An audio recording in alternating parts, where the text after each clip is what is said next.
Внимание!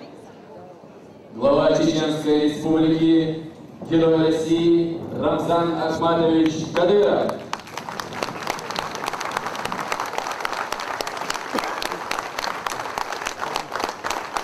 Прямо.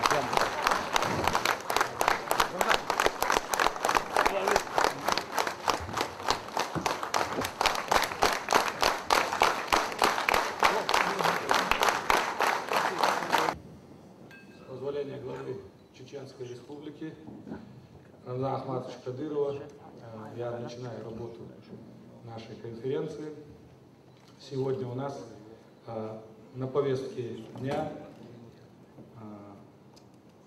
основной вопрос – это проект модернизации системы образования Чеченской Республики, средства достижения стратегических ориентиров национальной образовательной инициативы «Наша новая школа». Я предлагаю принять регламент работы нашей конференции. Это основной доклад 25-30 минут, выступление в прениях до 5 минут и закончить работу конференции без перерыва.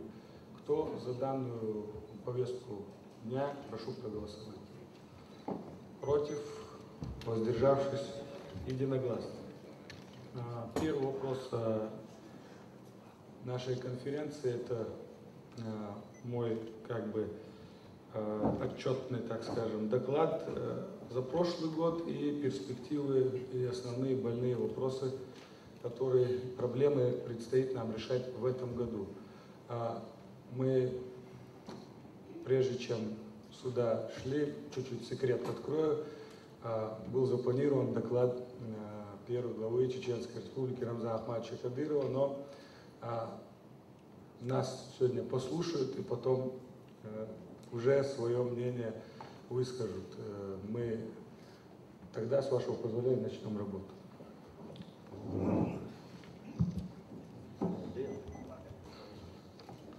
Уважаемые коллеги, у вас на столах есть мониторы, слайды по докладу вы увидите, и коллеги из зала тоже будут видеть на экране.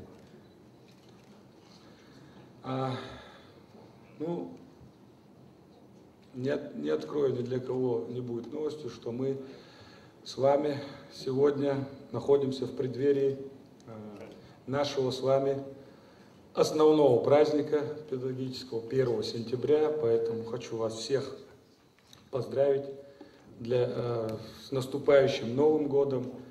У нас, у работников образования, чуть-чуть отчет времени и календарь другой, чем у обычных людей. Мы с вами необычные, и поэтому у нас год начинается всегда 1 сентября, а заканчивается, как правило, 25 мая.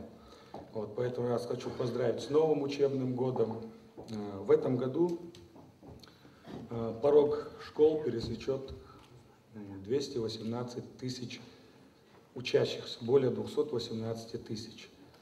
Как мы все с вами знаем, это хорошая тенденция. Из года в год рождаемость в нашей республике, а демографическая ситуация остается хорошей, что нас радует, и, соответственно, число школьников ежегодно у нас увеличивается. В этом году тоже прошло это увеличение значительное, около 5000 школьников мы получили дополнительно по сравнению с прошлым годом. Конечно, это создает для нас определенные проблемы, но, тем не менее, мы рады, что наше население увеличивается, и у нас нет той проблемы, которая присуща проблеме центральной части России. Так вот, 218 тысяч школьников всего 1 сентября придут на свои первые занятия. Как правило, у нас всегда начинался с урока мира, и я думаю, в этом году он начнется, как и ежегодно, с того, что мы будем с вами вспоминать первого президента Чеченской Республики Кадырова Ахмад Хаджи.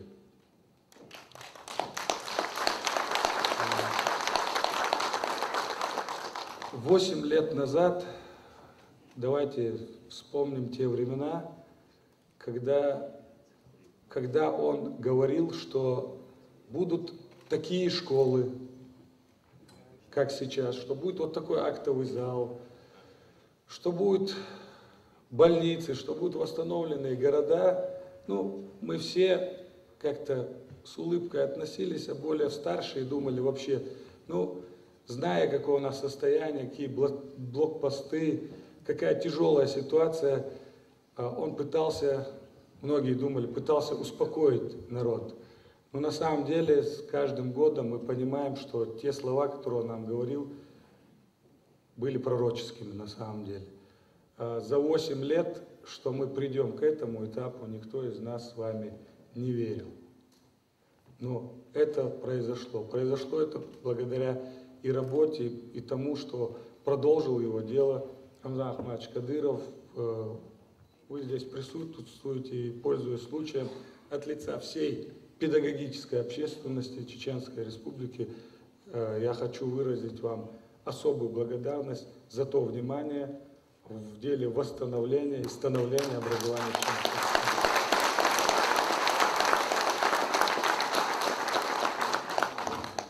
Ну, продолжим работу. Этот год особенный для нас. Дело в том, что последние годы образование Российской Федерации претерпевает серьезные изменения. И это нас с вами радует. Дело в том, что мы работали по советской системе, потом шли военные события в Чеченской Республике, да и в Российской Федерации в образовании было не все нормально. Была долгая дорога к принятию нового закона, принятию новых федеральных государственных образовательных стандартов. И, наконец-таки, мы с вами оказались на конечной дистанции. И, наконец-таки, мы можем говорить о том, что мы с вами переходим постепенно от пути материально-технического укрепления школьной базы к решению следующей основной задачи, без которой мы никак не можем повысить качество образования. Это переход к инновационной образовательной системе. Много об этом говорится. До сих пор было много белых пятен в решении этих проблем, но сегодня мы уже сделали серьезный шаг в этом направлении. Чтобы решить эту задачу, перед нами стоит 3 основных пути.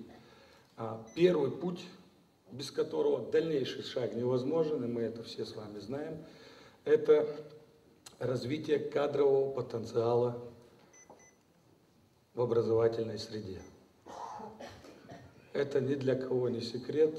Материально-техническая база укреплена, ее можно укреплять и улучшать, что мы будем делать дальше, но без подготовленных специалистов, которые могут работать на компьютерах, на интерактивных досках, которые применяют новые методы в образовании, дальнейший шаг в инновацию нам с вами абсолютно невозможен. Следующий путь – это, как я сказал уже, продолжение укрепления учебно-методической базы. И третье направление – это широкое внедрение в учебно-воспитательный процесс информационно-коммуникационных технологий. Но все это, еще раз подчеркиваю, невозможно без высококвалифицированных педагогов. Значимой поддержкой в данном направлении будет вступление в силу Федерального закона об образовании, наконец-таки, Российской Федерации в 2013 году. Закон об образовании буквально пронизан, каждая его глава пронизана буквально инновацией и новыми методами работы в школе. Впервые на уровне федерального закона регламентированы условия ведения дистанционного образования. То есть впервые мы на достаточно хорошей законной базе можем проводить и давать образование через интернет.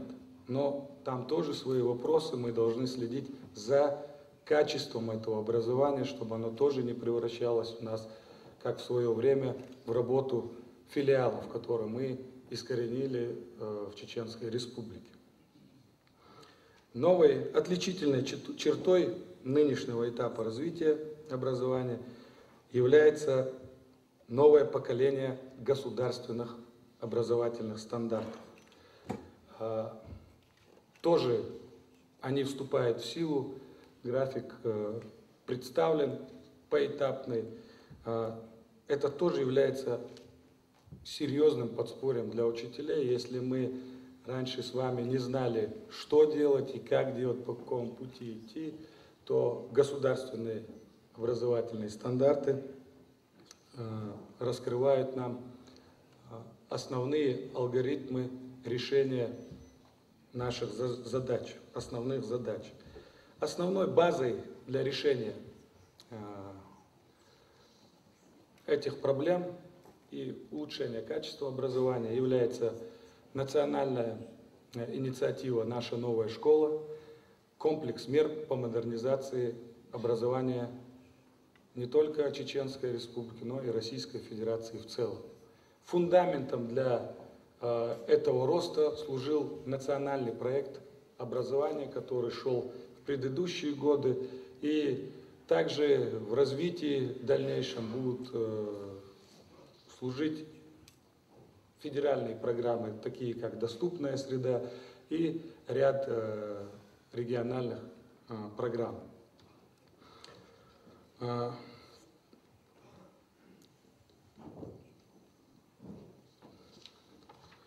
Мы все с вами являемся свидетелями начала работы комплекса мер по модернизации образования Чеченской Республики. Мы все с вами знаем, что этот процесс коснулся все регионы Российской Федерации. Основным бичом, так скажем, и проблемой для нас было то, что, конечно, зарплаты учителей желали быть лучше. И когда Владимир Владимирович Путин в 2011 году выступил с этой инициативой о повышении зарплат и высвободившиеся средства использовать на закупку необходимого оборудования, инвентаря в школы, то учительская общественность это приняла с таким воодушевлением. И на сегодняшний день, с 1 сентября, наши зарплаты в нашей республике увеличены на 31,6% по отношению к началу 2011 года. И вышли мы на зарплату среднюю по экономике в Чеченской Республике. Дальше мы снова коснемся этого вопроса, будут выведены размеры этой зарплаты.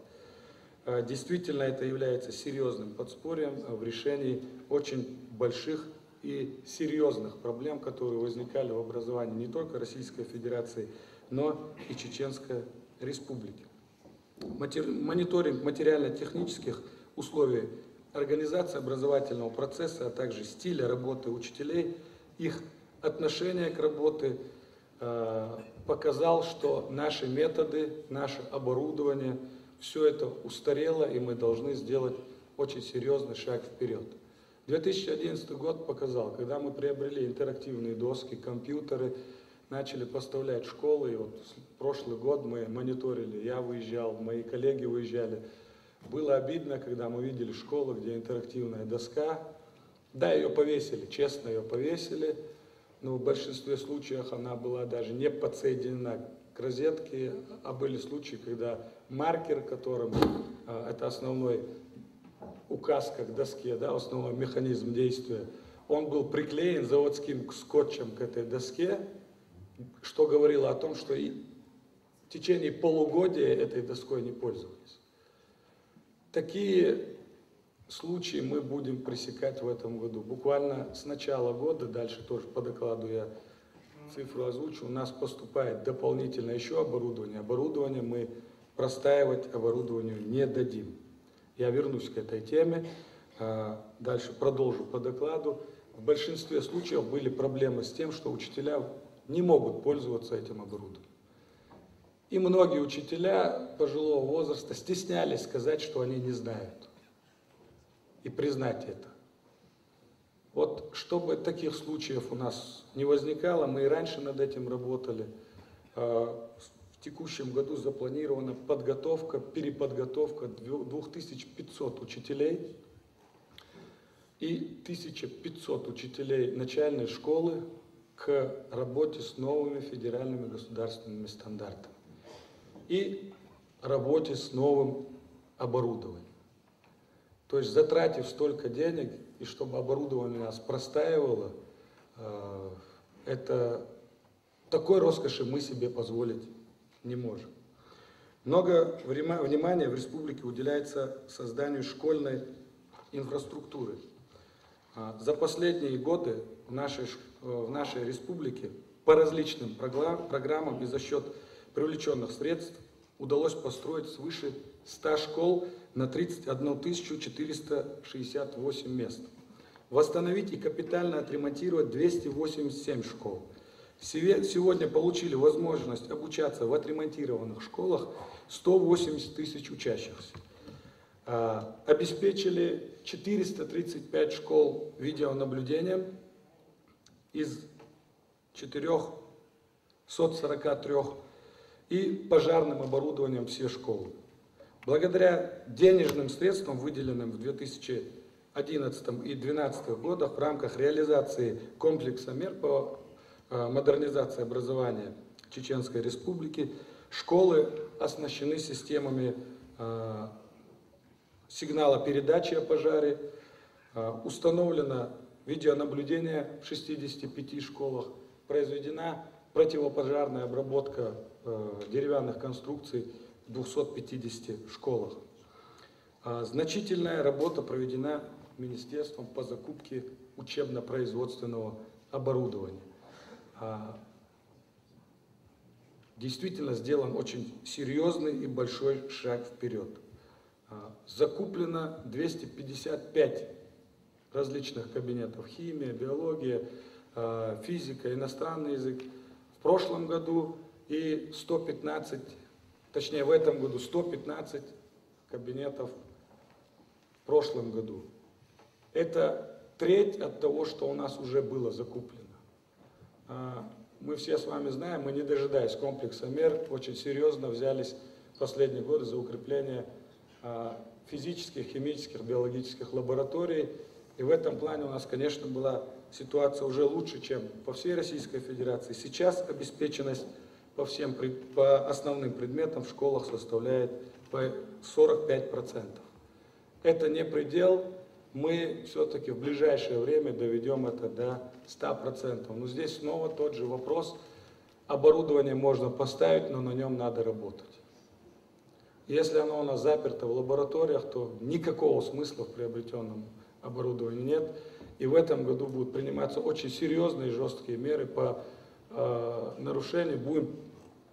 Мы не будем разговаривать с учителями, здесь присутствуют все директора, я вам неоднократно говорил.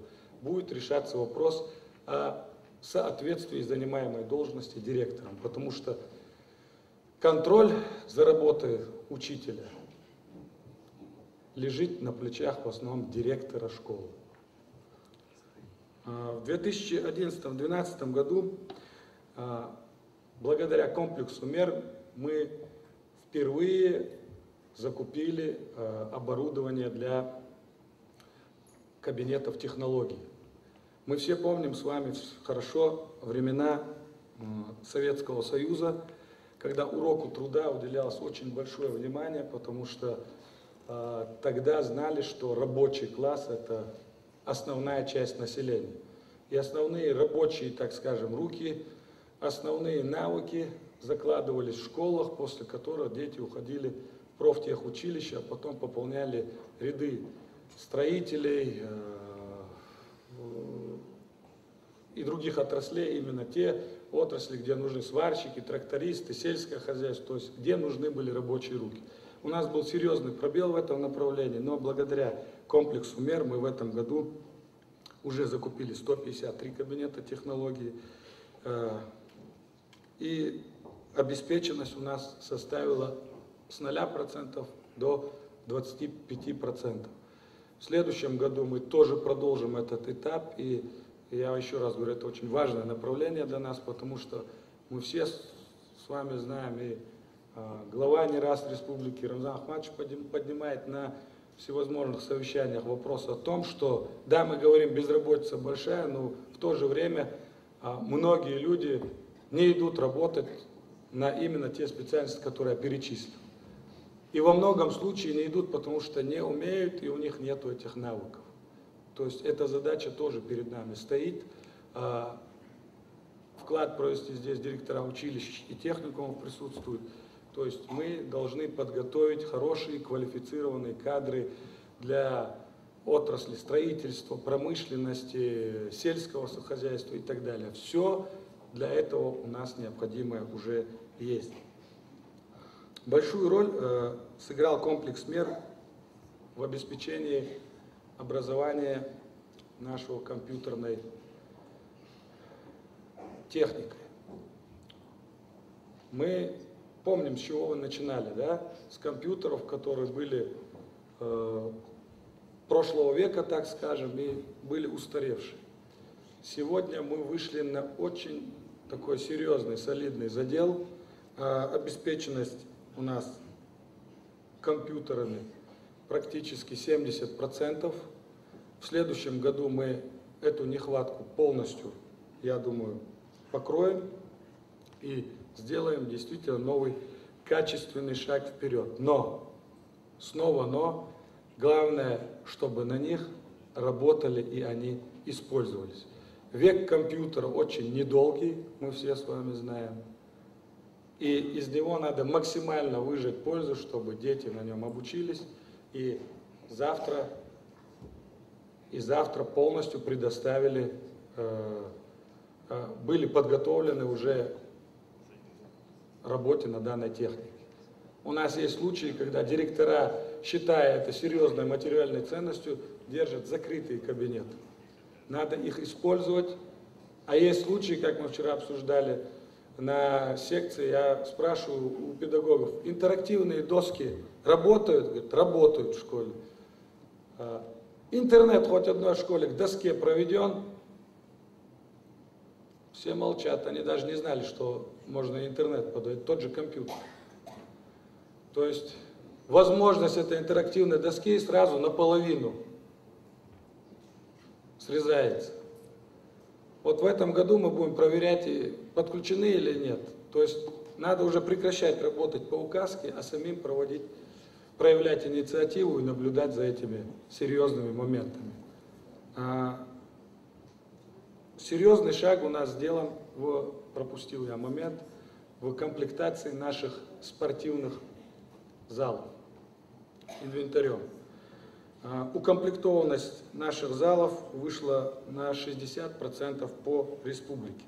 То есть у нас уже укомплектовано 304 зала спортивным инвентарем. Это тоже благодаря комплексу мер по модернизации образования Чеченской Республики и Российской Федерации в целом.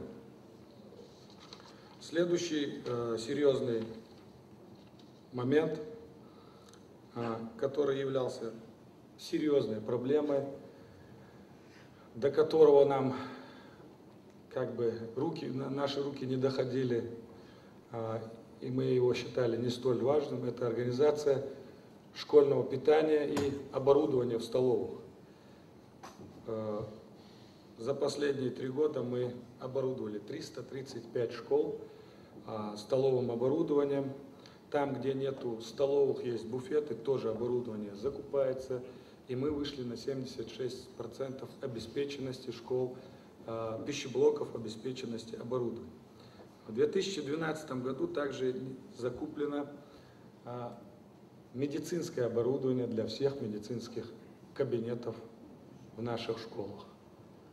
То есть мы, директора не понаслышке знают все предписания прокуратуры, санпинов по этому поводу. Наконец-таки эта проблема с нами, у нас будет тоже решена. Кабинеты есть, медпункты есть. И я знаю, что это будет большим подспорьем. Но есть другой момент, что негативный в этом моменте. Я вернусь, это дальше тоже в докладе, что все-таки у нас большая нехватка медработников, которые будут работать именно в школах. Я вернусь дальше в докладе, потому что я считаю, Рамзан Ахматович, это важно и вам слышать тоже эту информацию. В республике много населенных пунктов, расположенных на обширных территориях. В основном это касается горной части нашей республики, где детям иногда приходится преодолевать расстояние примерно 12 километров до школы. И в этом плане и национальный проект образования, и комплекс по модернизации сослужил тоже хорошую службу. На сегодняшний день мы имеем 264 единицы автотранспорта. В последние годы по вашим же просьбам мы начали закупать «Газели», потому что они более удобные и более надежные, так скажем, в эксплуатации. И эта проблема тоже серьезно снята, и практически уже почти половина школ имеет у нас свой автотранспорт.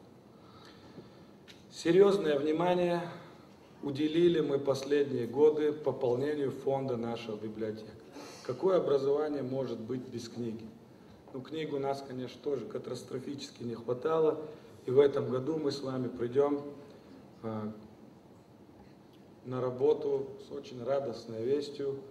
534 тысячи экземпляров книг закуплено для библиотек, школьных библиотек Чеченской Республики. Из них 80 тысяч экземпляров – это книги на родном языке, это книги о нашем с вами крае, это книги наших авторов.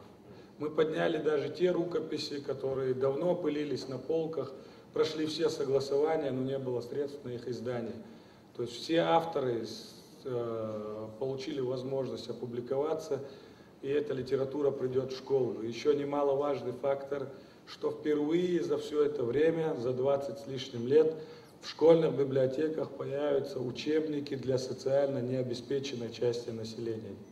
Социально необеспеченных детей, сирот, полусирот.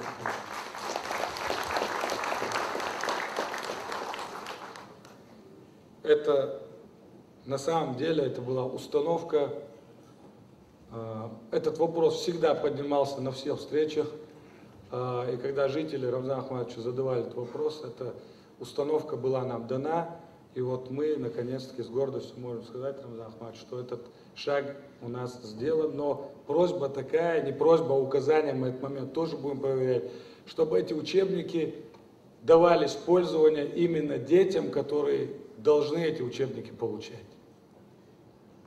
А не так, за красивые глаза. Этот момент мы очень серьезно будем принимать, проверять, и чтобы действительно получали малоимущие, сироты и так далее. Серьезное внимание также мы уделили программному обеспечению в школах. Закуплено около 300 единиц специализированного программного обеспечения по предметам биология, математика, физика, 50 единиц программного обучения для начальной школы, 5000 лицензий на операционные системы и офисные приложения. То есть без программного обеспечения говорить об инновациях было бы очень тяжело, и требовать приобретать это за свой счет у директоров было бы тоже на самом деле очень, ну, по крайней мере, практически невозможно. Да? И в этом плане мы тоже вам облегчили эту задачу. Совершенно вы бесплатно их получаете в свои школы.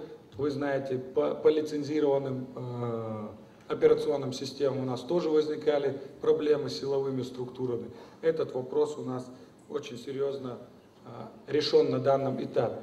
Также мы будем наращивать деятельность в этом направлении. И самое главное, в этом году удалось увеличить скорость интернета с 256 килобит в секунду до 512.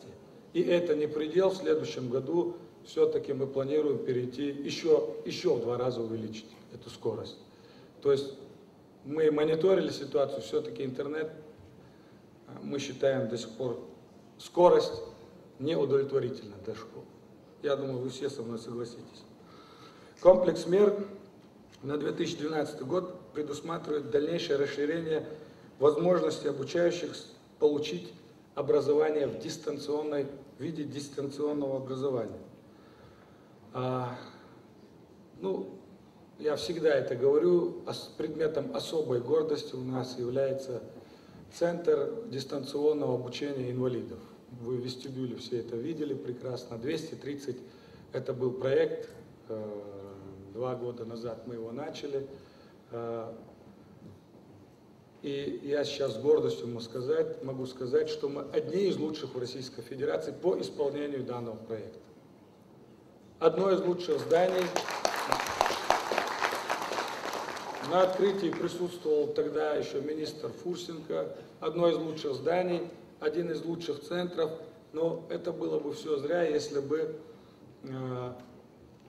не было квалифицированных работников. Я хочу поблагодарить, пользуясь случаем, весь коллектив этого центра. Действительно, работать с инвалидами это очень трудно, ко многому обязывает, но нареканий он за 2 года не вызывал, и самые высокие оценки со стороны даже федеральных структур. Теперь мы будем наращивать работу и использовать его и по другим назначениям. Мы все с вами знаем, какие у нас проблемы бывают именно в горных селениях, где есть школа, где есть все условия, но из-за того, что там всего лишь 5-6 дворов, нет учителей. И вот один из методов решения этой задачи – проведение дистанционных занятий, например, из этого центра, для жителей этого села. Как мы работаем с инвалидами, точно так же мы будем работать с жителями села. То есть это значительно экономически снижает расходы. Школа у нас продолжает работать в этих населенных пунктах, социальная напряженность у нас снимается. То есть увеличение количества педагогов тоже не требуется в данной ситуации. Более подробно о дистанционном образовании в своем докладе расширенном вернется Халадов Хожахмед, тем более он был инициатором этого проекта в начале, и он более расширенно расскажет об этом направлении. Однако, несмотря на все такие радужные перечисленные моменты, остается ряд очень серьезных проблем. Все-таки мы до конца еще не решили проблемы с противопожарной безопасностью наших школ, то есть нам еще предстоит определенное количество водоемов сделать, завершить сигнальные кнопки, доработать некоторые моменты, обработка крышных конструкций. И это предстоит сделать до конца этого года и в начале следующего полугодия. Эти проблемы будут решены, я думаю, больше проблем с прокуратурой, МЧС и так далее у директоров возникать не будут и не будут им выписывать определенные, так скажем, предписания. Проблема, к которой я хотел бы вернуться, это проблема все-таки здоровой среды для наших детей. Да, мы создали условия в школах, да, мы создали питание, пищеблоки, укомплектовали спортзалы, но все-таки мы все живем с вами послевоенный период, здоровье наших детей оставляет быть лучшим. Где-то есть моменты, связанные с питанием неправильным, где родители кормят своих, так скажем, детей, мы об этом много раз говорили, неправильно. Где-то связано и с нашими недочетами. Мы закупили с вами медицинское оборудование, установили, но у нас вот такая проблема. Всего на все 434 школы по договоренности с Минздравом у нас пока работает 8 врачей и 102 медсестры. Это катастрофически не хватает, и поэтому, я думаю, вот в этом вопросе сейчас подсоединиться должны и главы районов. Количество медработников в школах должно быть увеличено, потому что мы, работники образования своих, у нас нет таких специалистов. Раз уже есть оборудование, есть помещения в школах, хотелось бы вот этот вопрос, отдельное внимание мы с вами уделить и очередное сделать такое совместное совещание, чтобы вот этот момент снять. Действительно, здоровье наших детей – это самое важное. И если нет этого здоровья, то о каких-то высоких успехах в обучении и достижении детей мы говорить, в принципе, не можем. А мы все с вами знаем статистику даже по гемоглобину. То есть почти каждый второй ребенок имеет заниженный уровень гемоглобина в крови. Те же медики говорят, с заниженным гемоглобином речи о хорошем обучении быть и не может. То есть высокая утомляемость, неосвоение материала и так далее, вытекающих много очень проблем из этого. Следующим стратегическим направлением, очень важным и проблемным, является то, что количество вакантных мест в нашей республике остается до сих пор быть большим. Вот мы видим с вами на графике, что в прошлом году, 1 сентября, у нас было 499. В этом году, даже с повышением зарплат, мы все-таки остались почти на той же цифре. Но прошлый год мы тоже с вами помним, основное количество учителей у нас пришло, мы с 700 на 499 пришли в октябре месяце, когда выпускники вузов помыкались и все-таки пришли у нас в школу. И вот я еще раз говорю, всегда говорил, директора, не снимая с вас ответственности, должны выйти и эти вакантные места перекрывать, находить учителей, если надо, заманивать из фонда заработной платы, стимулирование увеличивать, то есть предоставлять эти условия. Не хотел я говорить при присутствии главы, но у нас есть случаи в прошлом году, вы все знаете, мы серьезные меры по этому вопросу принимали, где даже иногда с учителей требовали, чтобы на работу взять деньги. И ко мне эти люди обращались, как я поступал, вы знаете, с директорами.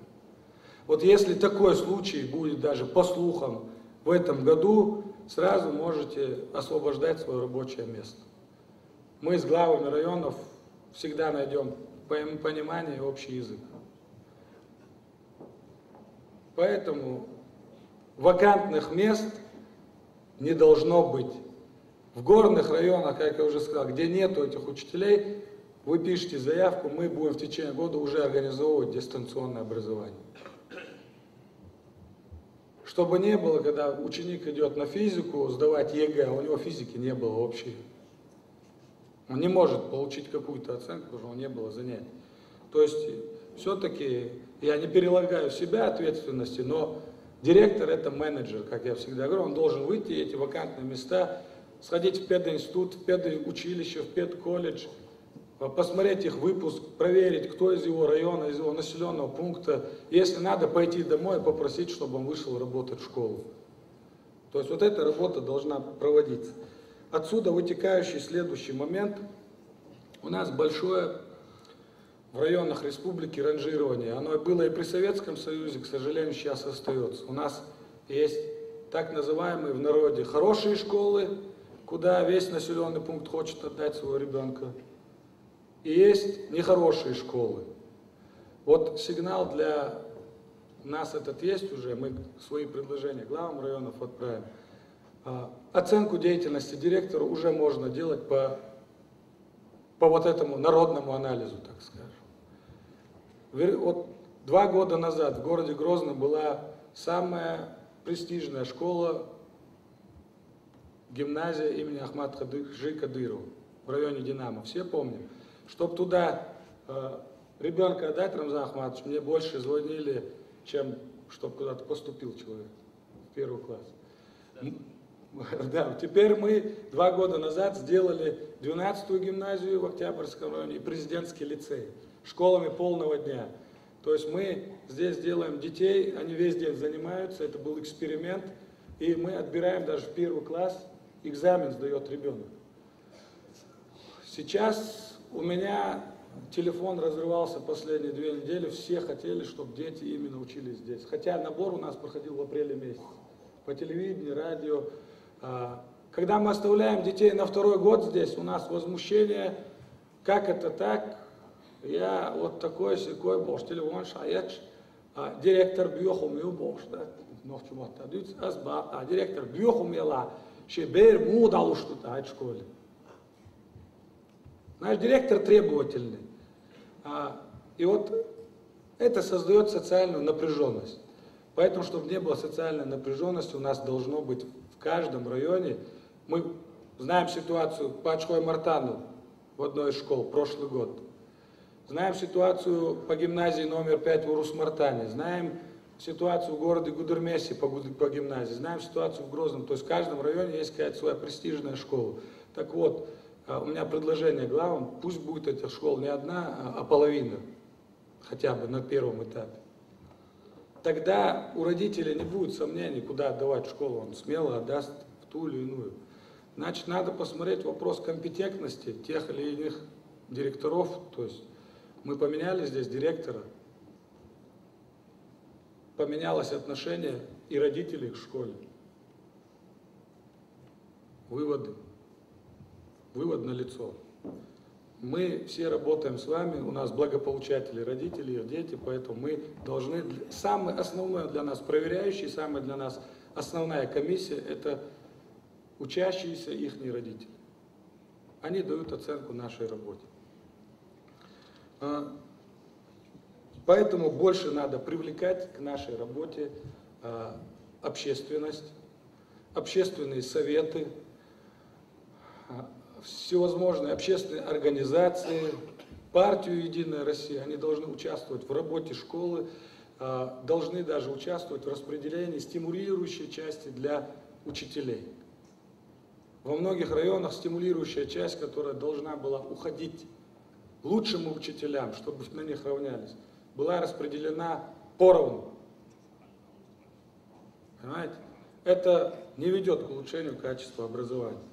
Ну, все остальные проблемы не столь важны. Основных я коснулся. Хочу сказать, что была проделана большая работа.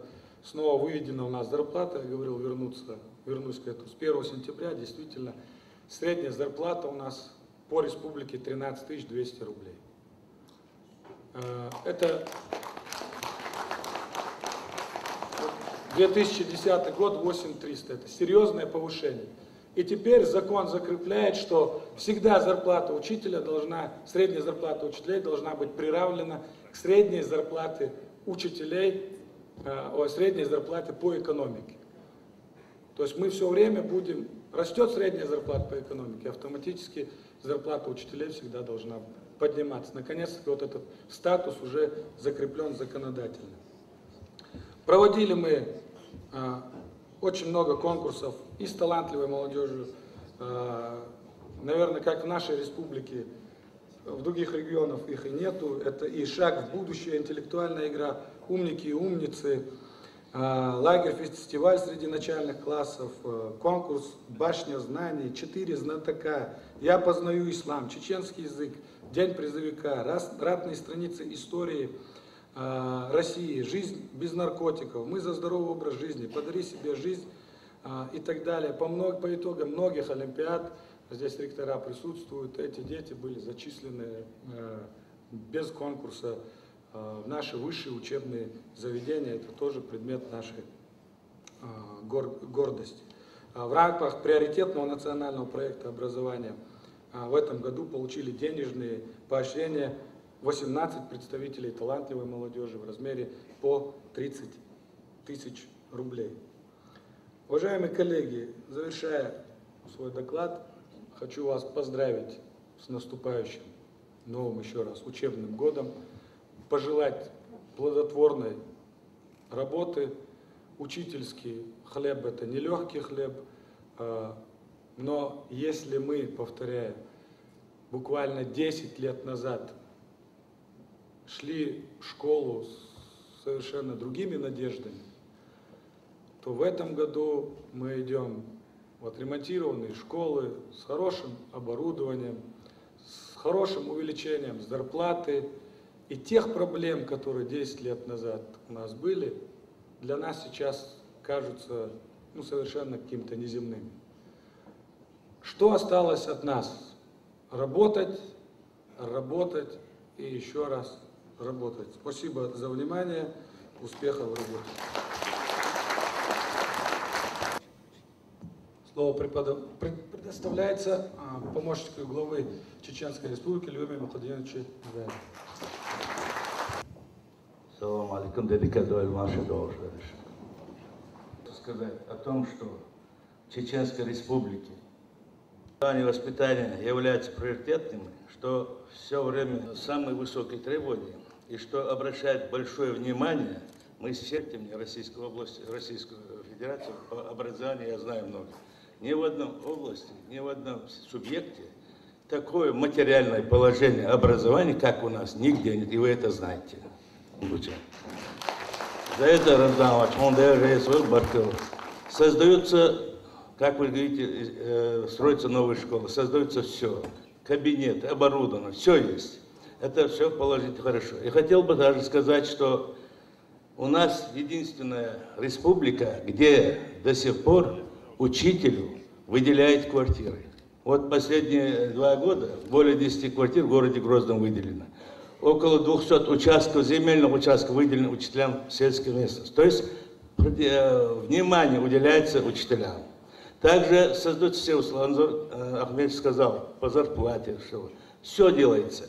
Ну, хотел бы сказать, что Министерство образования и науки, я хочу еще раз сказать им, конечно, тоже спасибо, должно отдать им, что реализуют основополагающие проекты по модернизации школы и повышению качества образования и обеспечивает безопасность участия.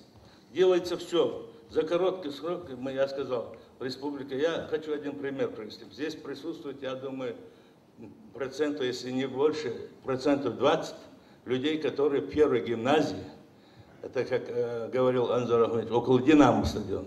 Когда мы в 2000 году, да, первым нашим президентом героем России Ахмад Хаджи Кадыровым, мы проводили День учителя, вы помните это, со всех районов там были.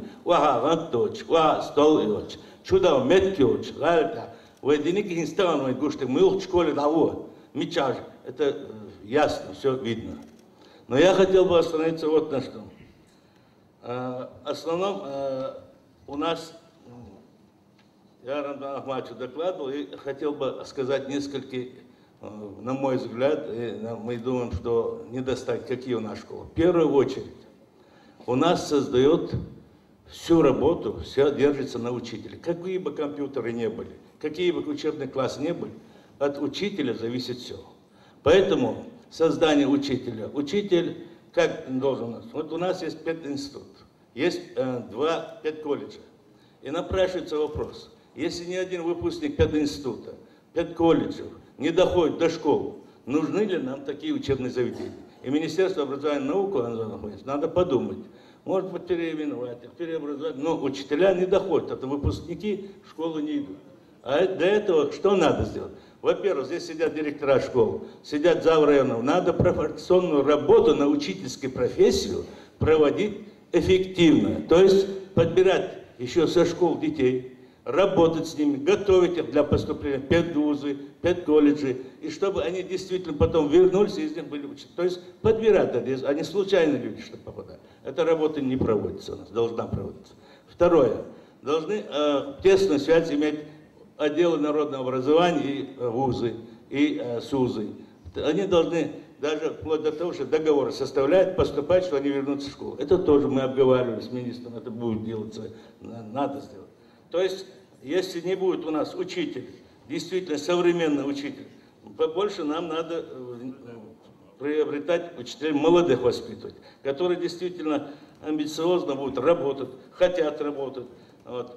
Ну, в этом вопросе насчет учителей кадры надо поработать. Анзор Ахмадович сказал, что не хватает учителей. А есть пример, он правильно привел, есть пример, когда в селе рядом со школой живут учителя, и их не берут в школу.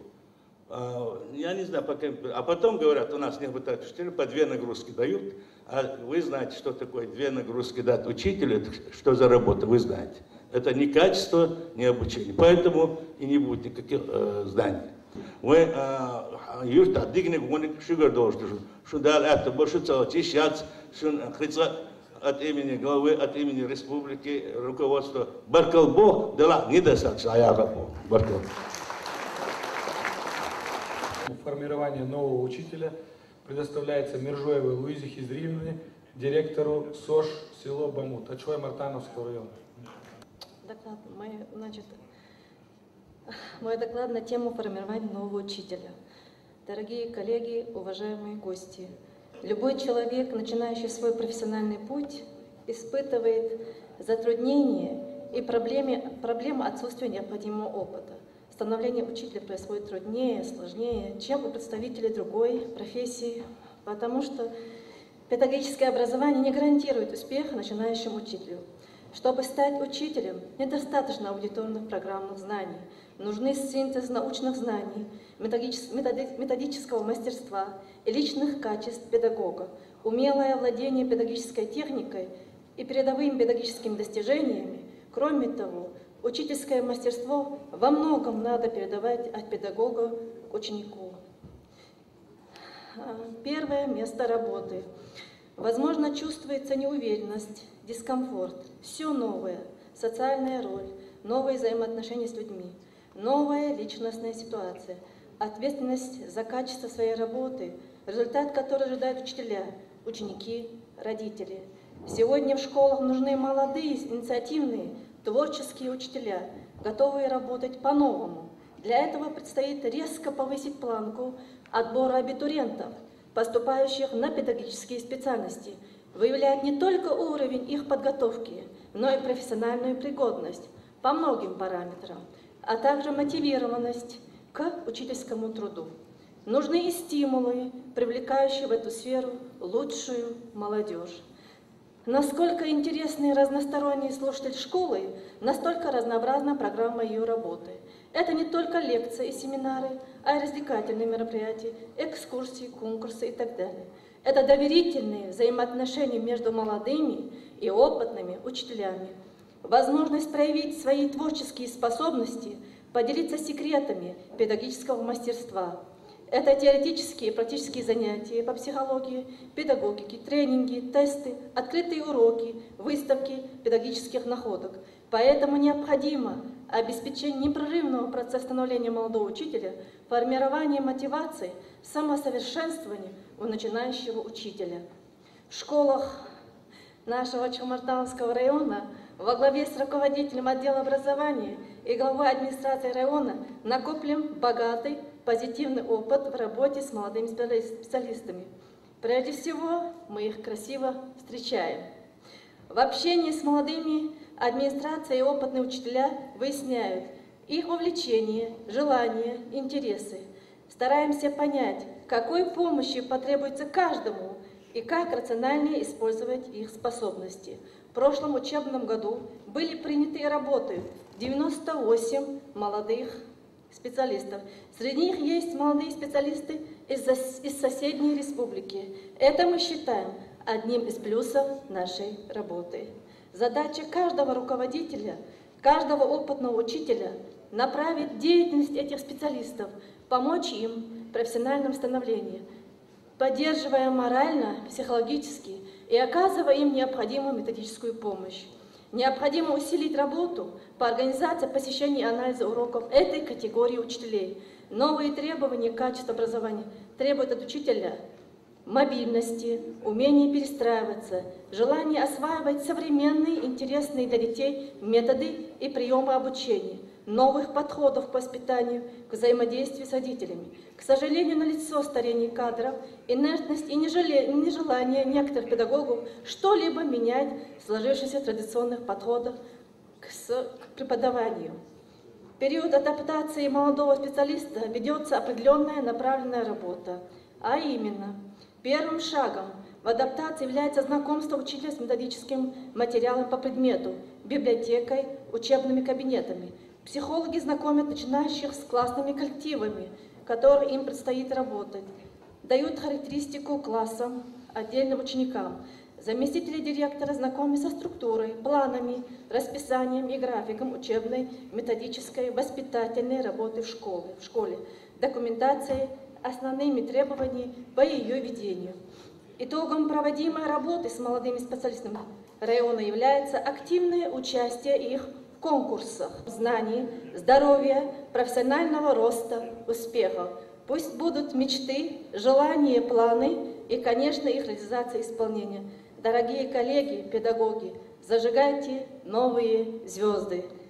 Стойкости нам всем и терпения. Спасибо за внимание. Чеченской Республики, Герой России Рамзан Ахматович Кадыров. Ой, образование действительно строит, я считаю, действительно вайдана, образование дана, вопрос прозрачный дана, Татьяна ходит дана, Белгородка летсун, и вы сайты, вы прямой эфир дана, прям дагоич посумет на дана, за июль месяц дана 800 тысяч посещений уж дана, так это дана, сейчас дошел хал по линии образования, вы дана сайт, я дошел сайт дана, Министерство образования и науки дана. Цугой тоннельчи, вейдона, кинешсен дона, вешипш дона, далечкош, так бол цабалерч, так духтеш бос, духтеш действительно дона, бол абреш, то ча духу дон, башта говорит, то ча сурчлеhe саболче дона, на башкач ашпадастон. Хатан серьезно дона, мероприятию, почу бахкан дона, табиш. Şu ki nach dat büs nat ses lier dan. Şu zeggen dadurch alaroch rode bodan. Nach du ke das gaan. Ja, as hoch ite şu подход хилчи, а şu бал яму подход хилю вопрос ло ассей хилять. Он дальше из дона не серьезно до ke das. Юг плюс is sabotjan, so сайт харин кирбоз, а мы до сайт когда das не вайн 100 die. Ja, помощник дон, балаец, 100 тысяч, хайда, сундон. Вот то же самое дон. По Европе дон, вейсайч, шайши блокирует еще. А задать еще Чеченская Республика, задать еще, гоечник вам бигмада, скрытный фильтр шу. Значит, они заинтересованы в хал голдах. Хунд. Вей по Европе набрал только молодежью. И молодежь дона. Царёхоч, беешь, что халвич. حدا دو فرنسا تبعنا، حدا دو بولشة حدث، حوالو دون أوستريا حرينا، هندوي أنا عارف، شريعة وطوي، نسوا قد مشكلة على دعوي نسوا. где лучше Франции или в Грозном мать? Чеченской Республике дон лучше Бог это все. Во всех отношениях, динти, гиллакти, образовании, культурти, хадакал любой вопрос, ночью чаволеду. А там это не показывает дона. Даже вот люди хаушачи, это просто когда один дон. Муцим шугой чует, да сказать. Нету такого Бога. А мы должны не только работать и доказывать. Почему доказывать? Потому что дон. Оттуда дон. Не приезжали домой наши дон. Господа чеченцы, и у них не было в голове дон, убивать нас дон. Он дальше, сам понятие жизни йочно, когда тут сам дед чуду, рукам прит чуду, рукам врит чуду. Ящ. Бе, кол притчакач сосодон, со вокта кеда сунас кеда, и притчакач, до Алла вадва, и улека тут сауш там дас кеда. Томба walshaba. Hayalna snan hayalin, hawalna. Хутомба. Nan юла хва as долde дерон. As изинси вон бог. Угли халха, воин уештек, родительский. Бесплатный институт, мы и всякое, чтобы отдадон, если мы будем использовать правильно, так сказать. Действительно, Анзор Смайла, надо пойти на бизнес, бер надо в школе, авой, если он действительно бер чек сдалах дон, то знаешь, я не шарю гидон, шарю твоя пёлен дон, шарю гидон, молности дон, мускушный дон, арвелу шарю мэйрач, о, так сказать, а сабер дон, Со бухамос образование здравоохранения, со свою оштук иде. И сан собиратель, хо одежду амел фанни валяш сан хит сунда сказать, кема хабер диши лир. Хордон, четыре там осло вавиш лир, хадж вавиш лир, уроки вавиш лир, родительские собрания вавиш лир. А вы куда? Вы юрт одежду? Войдик аж нахду, войдбах бер да дишту, оли, мы закрываем глаза, и что получается? Растим бандита, террориста, хулигана, преступника, наркомана. Это большая ответственность, Дон, быть учителем. А аж лишний гол, аж Бог, аж шуну ахру, аж das хеда, аж лишний гол, аж сон Дона. Тун напутственный Дон, направление тем шин. Аж Дон, пожелать удачи, то аж там хеда сон, возник шарик Дон, аж das хеда. Мадр, вы бабник орсахла, вы цаакин мелч, вы специалист хлах. Мелч, вы оборудованный техник, мелдором хлахдона. Если человек, это лучше, человек, вы хеда, компьютер, я говорю, так мелч, современный, да, скажет, если там человек учителю. От этого зависит все. Цундер вы дом. Воспитатель вещи, угли халахта, ночью жуа. И дешь думай хадош, и целом что-то халахицы, да, вот школа, шкаду, мусу, высшее образование, учреждение, шкаду, детское образование, то когда вы воспитатель вещи, учителю. Якой шел учитель дома, достойный дома, вы вещь не слушай, воспитатель, вы достойный будущее дома. И захули вы дома, сами там наши достоин. Вы хабаши, да вы элич, да вы пичку, да вы дома, анджор, сансара, моя выступать, да вы дома, часами дома, любой шагах, что дети слушают, да, сказать. Когда вы получали образование, что дети мамины, когда. Красиво, доступно, дети амны, что когда снова. Аж амины идут. А вы дома и красиво, доступно, ша уважать войч, ша уважать беш, воспитать достойное поколение, когда. А когда он таган учителя, смотрю, استعدوا طبعا شردوا أنا неофициально улица проверяющая школушка. И с ней дон, тогда мы هم دلح. И бер дон, شيلوا اللي يروح школушка. И وقت عم حاضر في حكمت عن وقت يلا ей все дозволено. Почему? Хунд. Что дон? В школе, шубе, мы социально дон. Цегтает вона дон. يخسر دون لورو دونه حتى يقولوا الوالف يبقى والف ده كده لازم تسواه صوبني ماس صعب تسينتو كده اصلا حصوراتشو اعماها دي سوا بقى اصلا احسن وجه ازنيرش لو كده تدلو فاتش الله مسواه موضوع هذا بعقب متبين هنا عن تبي انسو كده صعب تسينتو نا دي سوا شو يبيش شلون يسهلتي ينزل يخلتي يحين خلتي باش خلايات Само глава республики с зарплат долюсь, пока я отвечаю, соучителя буду сюда сказать. Не имеет права. Любой человек, звонок тюрча, если ты жизнь не ответил, это звонок турбаться, когда сон. Это телефон, ведь элегия, сюда сказать, хейма сала когда сон. Хилса дизвой дона, юг адона, хар. Поезд только что сол, убить специалист лож. Ну, царь шерхушел, знаешь, что беш был Бог, что ла собинах, догх бинах, как я, что это? As Бог в общем дом, в республике Мелодах, я хочу свою дом. Хунцево. Димлом би уешом рация. Но табе что на баш яхбу. Цабеш сенашмо. Вот то же самое в школе тоже, в жизни когда. Цабеш قالوا شو بدنا ندخل بس مش كده. أوراد عن حبيبنا ولا ياج. نصير بعالج نعم لا دوفر إيه بنصير سودا سنا.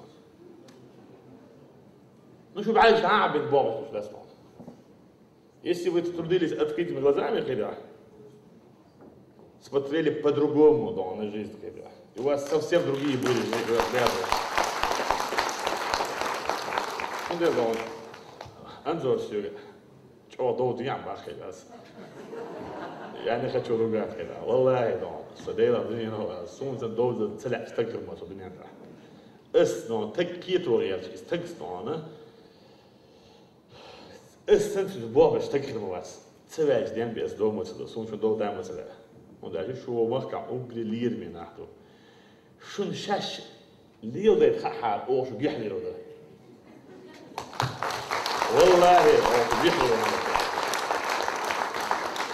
شو تسخن بس تسخن شو الناس كده دون دام ولا دون وين عين مردو وين دون إنس لو بوي مت أبو شو بعندو شو وين منيستر دون أبرز وين دون يحكي يجعوه وجدك بابش متى وجدك بابش سايت دائما دون سن بولنا سن program شايك دون بريمير ستارتيش قويتش خلص هو قويت مينيستر ديكلم سويت كده أوبش كولكتيف ديكلم قويت خلاص سن ديال دونه ويست بول دراح وبول ديكلم هو كاسو كنيك ولا كان دون سيد وبلاس يعني بالمسدش نشتغل خين دول شخ تخويرش باخ دخن شخ تخويرش باش دين شخ تصعيبش تخني دعوي باخ بعدها زيت سديش كيرلني قابل ديش لخر يحك أدسلوش قين دعاء وردو ودا مغادرة تبوي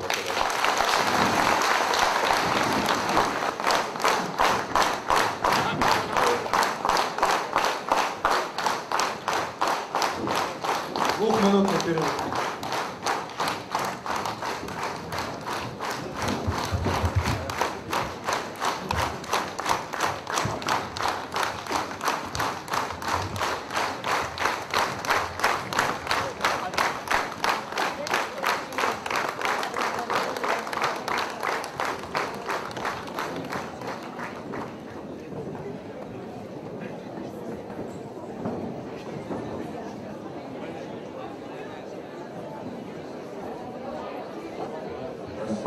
В этом направлении признана одной из приоритетных в образовании на государственном уровне. Одаренность – это стечение трех характеристик – интеллектуальных способностей, превышающих средний уровень, креативности и настойчивости. Одаренный человек, словно яркая звездочка на небосклоне, требующая к себе особого внимания. Необходимо заботиться о нем, чтобы он превратился в красивую, полную сил звезду. Судьба ребенка зависит от опыта и взглядов конкретного педагога, традиций школы, жизненных амбиций родителей. В целях реализации муниципальной целевой программы «Одаренные дети» на 2011-2015 года в гимназии разработана своя программа работы с одаренными детьми, основной целью которой является создание условий для выявления, поддержки и развития одаренных детей, их самореализации, профессионального самоопределения в соответствии со способностями, обеспечение каждому ребенку равных стартовых возможностей в реализации интересов, стимулирование мотивации и развития способностей, поддержки его талантов семьей, системы основного и дополнительного образования. Работа с одаренными детьми как приоритетное направление включена в систему научно-методической и экспериментальной работы учителей гимназии. В 2007 году в гимназии был произведен капитальный ремонт, благодаря чему были созданы благоприятные условия для интеллектуального развития одаренных детей как в учебном процессе, так и во внеурочное время, для реализации их творческих способностей, научно-исследовательской и поисковой деятельности, в решении социальных и нравственных проблем, интересных и значимых для молодежи и подростков. Работа с одаренными детьми в гимназии строится на следующих принципах. Это дифференциация и индивидуализация обучения, максимального разнообразия предоставляемых возможностей, возрастание роли внеурочной деятельности одаренных детей через кружки, секции, факультативы, клубы по интересам. Усиление внимания к проблеме межпредметных связей в индивидуальной работе с учащимися. Учителями-предметниками и классными руководителями проводятся целенаправленные наблюдения за учебной и внеурочной деятельностью школьников для выявления детей, имеющих склонность и показывающих высокую результативность в различных областях деятельности. Обязательно в каждом классе выявляется мнение родителей о склонностях, области наибольшей успешности и круге интересов их ребенка. В гимназии стали традиционными фестивали, конкурсы, олимпиады и различные соревнования, позволяющие ребенку проявить свои способности. В 2002 году в рамках одной из таких предметных недель выпускники гимназии собрались на свое заседание в ПАСЭ в 2020 году и приняли резолюцию по восстановлению Чеченской Республики. Каково было их удивление, когда буквально через несколько лет воплотились в жизнь их мечты. Причем все они, 21 выпускник, успешно окончили вузы и нашли свое применение в различных областях жизнедеятельности нашей республики. Значит, одним из условий, обеспечивающих интеллектуальное развитие детей как в учебном процессе, так и во внеурочное время, является внедрение проектного метода обучения. Мы будем минимизировать свои выступления, поскольку очевидно, что многие устали, но это раз в году. Мы только встречаемся на эту августовскую конференцию, я думаю, можем себе позволить подождать. Республика,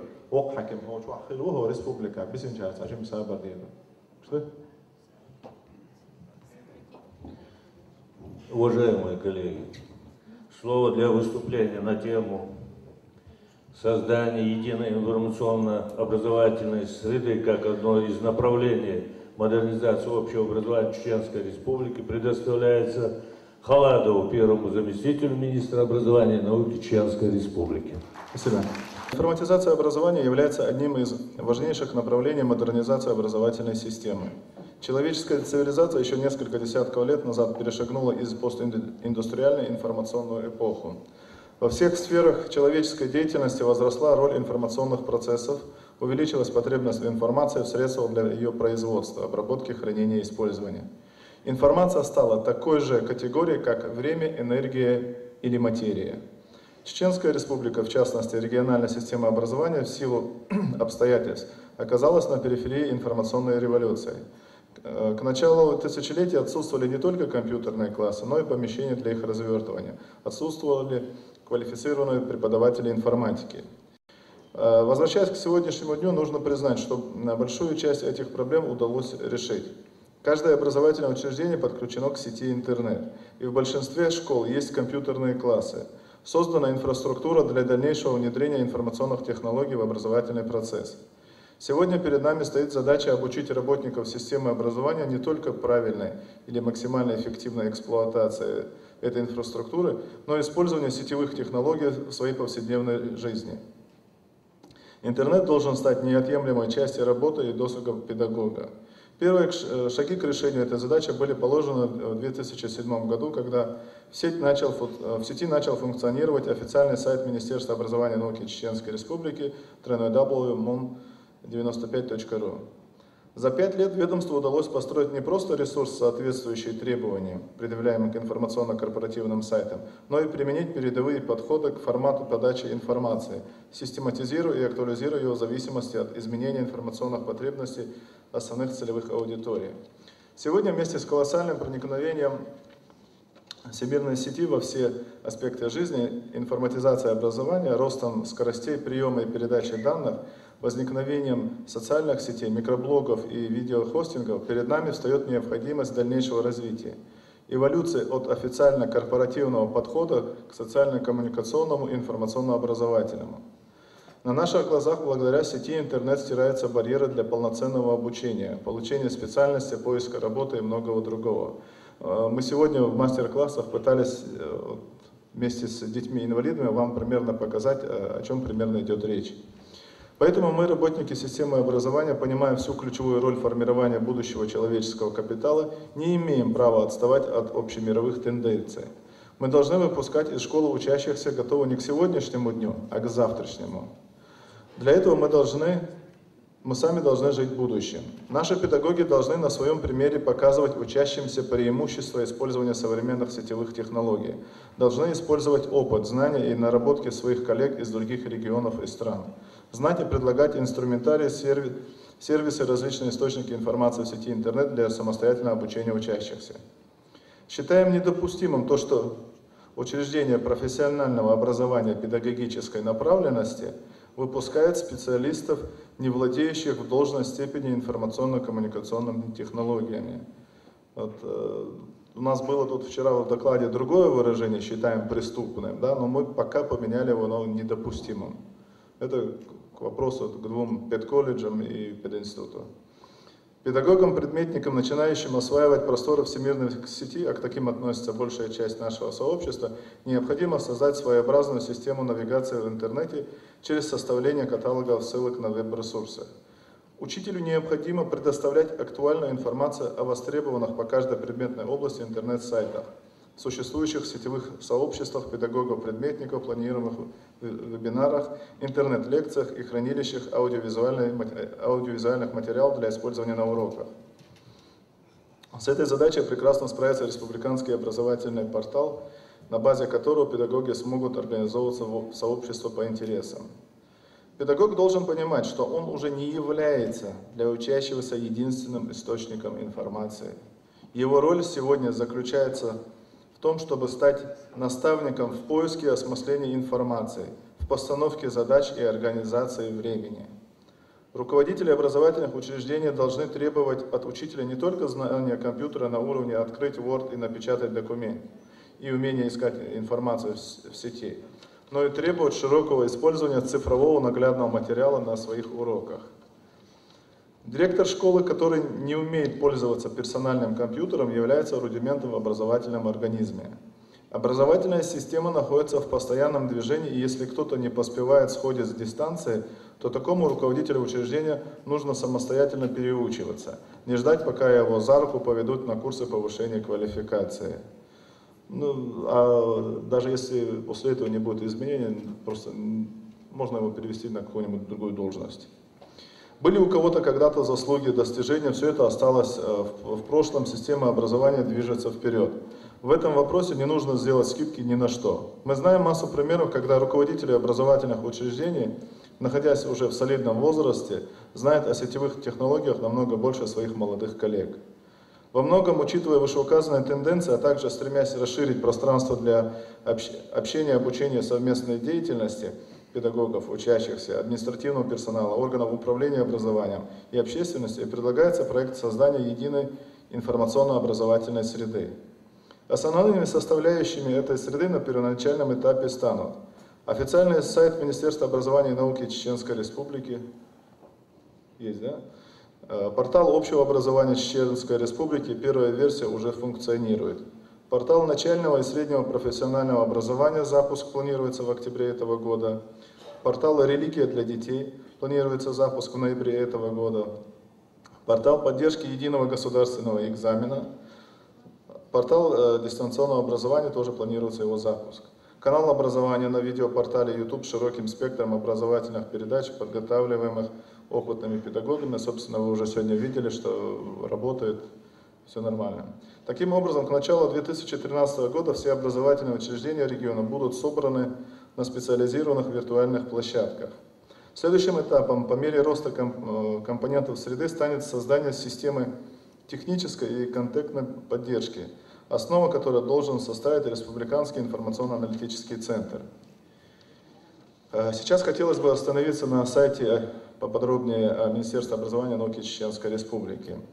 Сайт по посещаемости входит в топ-100 лучших образовательных ресурсов России по версии Mail.ru и Rambler.ru. И ежегодно возглавляет эти топы в период проведения ЕГЭ в связи с повышением интереса учащихся к информации по экзаменах и их результатах. Сегодня об этом уже говорил глава республики, но тем не менее повторюсь. Так, например, в июне 2012 года на сайте было зарегистрировано 831 тысяча посетителей визитов. По этому показателю удалось опередить в том числе и официальный сайт Министерства образования и науки Российской Федерации. Также официальный сайт Министерства образования и науки Чеченской Республики не раз становился победителем и призером региональных и всероссийских профильных конкурсов.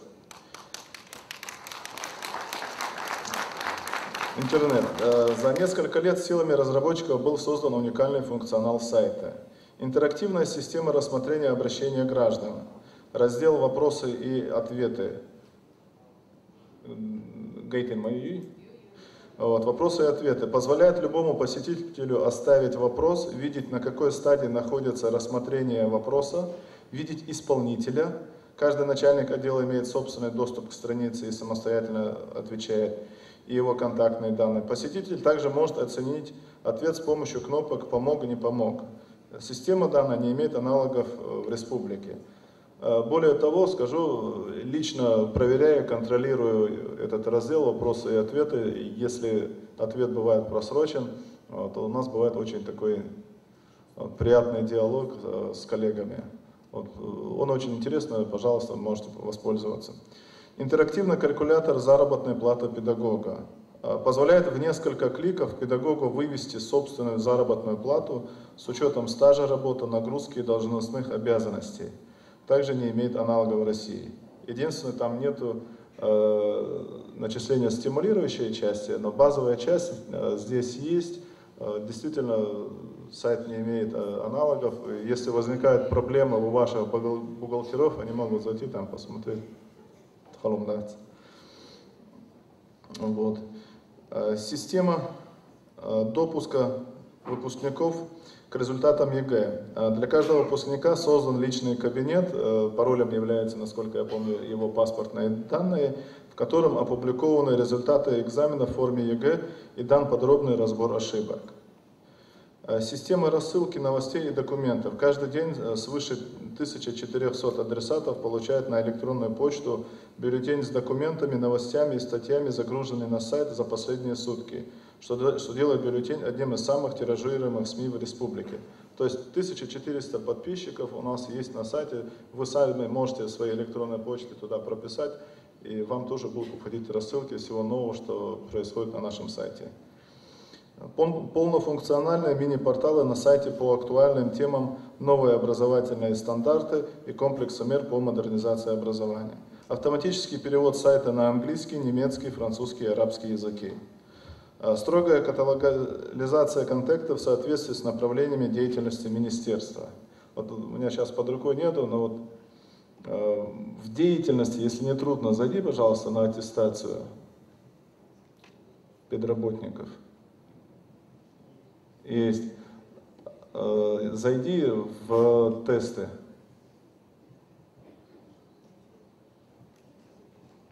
Есть. Уважаемые коллеги, ваши учителя, когда должны получать очередной разряд, они всю информацию могут узнать вот в этом разделе. Какие документы им нужны для того, чтобы они подали? Какие тесты будут, когда они будут претендовать на свой разряд? Приказы. Все, им не надо никуда приезжать. Пожалуйста, научите их пользоваться. Ничего сложного нет в этом. Люди, которые приходят, пытаются вокруг да около попасть на этот разряд, на категорию высшую или первую, видят все и удивляются. Все очень просто. Все разделы, которые касаются вашей деятельности, все там есть. Видеоканал на портале YouTube, исчерпывающая контактная информация, регулярная публикация электронной версии научно-просветительской газеты «Алхи-Гархуа». Работа официального сайта Министерства образования и науки Чеченской Республики была отмечена главой Чеченской Республики Рамзаном Ахматовичем Кадыром 10 августа на совещании Кабинета министров, но и в том числе и сегодня, вот, что, собственно, и радует. Несмотря на то, что этот сайт является базовым для развития единой информационно-образовательной среды, другие порталы-компоненты этой среды будут обладать существенно иной функциональностью. Единая среда позволит Министерству образования и науки Чеченской Республики получить беспрецедентно подробную картину развития образовательной системы региона.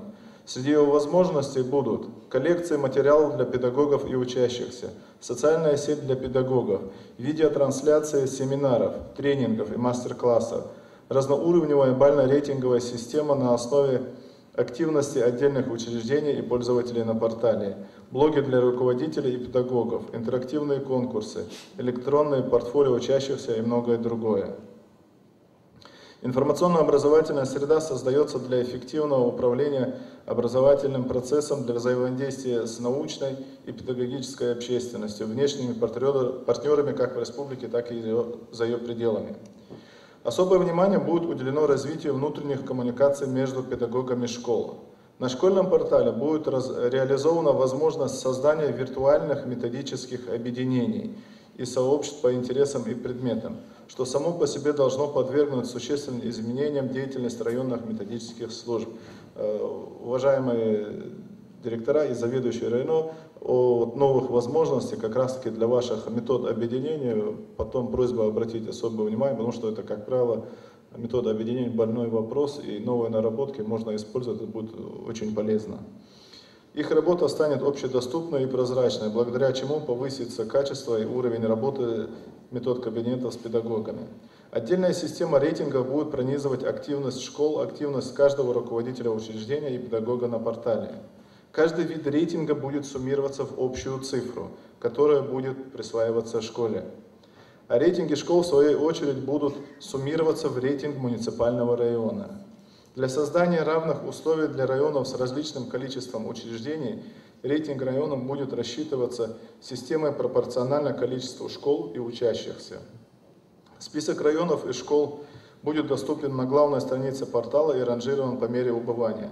Таким образом, возникнет механизм для стимулирования интереса и участников образовательного процесса и учреждений, и районов управления образованием к работе на портале.